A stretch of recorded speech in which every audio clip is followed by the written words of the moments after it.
সোনাগাজী উপজেলা পরিষদের ভোট গ্রহণ চলছে। সকাল থেকেই কেন্দ্রে এসে বিভিন্ন শ্রেণী পেশার মানুষ ভোট দিচ্ছেন। তবে প্রত্যাশিত ভোটারদের উপস্থিতি নিয়ে রয়েছে প্রার্থীদের আক্ষেপ। আমার নাম বাবু, গ্রামের নাম বাদুরিয়া। ভোট দিছি দোয়াত কলম, ভালো লাগতেছে। উপজেলা চেয়ারম্যান প্রার্থী দোয়াত কলমের জহিরুদ্দিন মাহমুদ লিপটন লাইনে দাঁড়িয়ে ভোট দেন। সুন্দর পরিবেশে ভোট নিয়ে তিনি তার প্রতিক্রিয়া ব্যক্ত করেন সংবাদ মাধ্যমে। পরিবেশ খুব সুন্দর, চমৎকার, ভোটার উপস্থিতি যথেষ্ট। সকাল থেকে ভোটাররা কেন্দ্রে এসে তাদের ভোটাধিকার প্রয়োগ করছেন এবং আমি ইতিমধ্যে আরো 2টি কেন্দ্র পরিদর্শন করেছি, সেখানেও ভোটার উপস্থিতি সন্তোষজনক।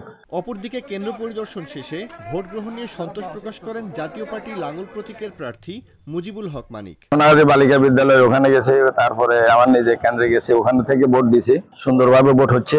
ভোটার যদি সুষ্ঠুভাবে এইভাবে ভোট দিতে পারে, কোন রকমের শঙ্কা ছাড়া, ইনশাল্লাহ আমি জয়ের জন্য আশাবাদী। সোনাগাজী উপজেলার 72টি ভোট কেন্দ্রে ব্যালট পেপারের মাধ্যমে ভোট গ্রহণ অনুষ্ঠিত হচ্ছে। এই উপজেলায় 2,44,905 জন ভোটারের মধ্যে 1,25,737 জন পুরুষ এবং 1,19,168 জন মহিলা ভোটার।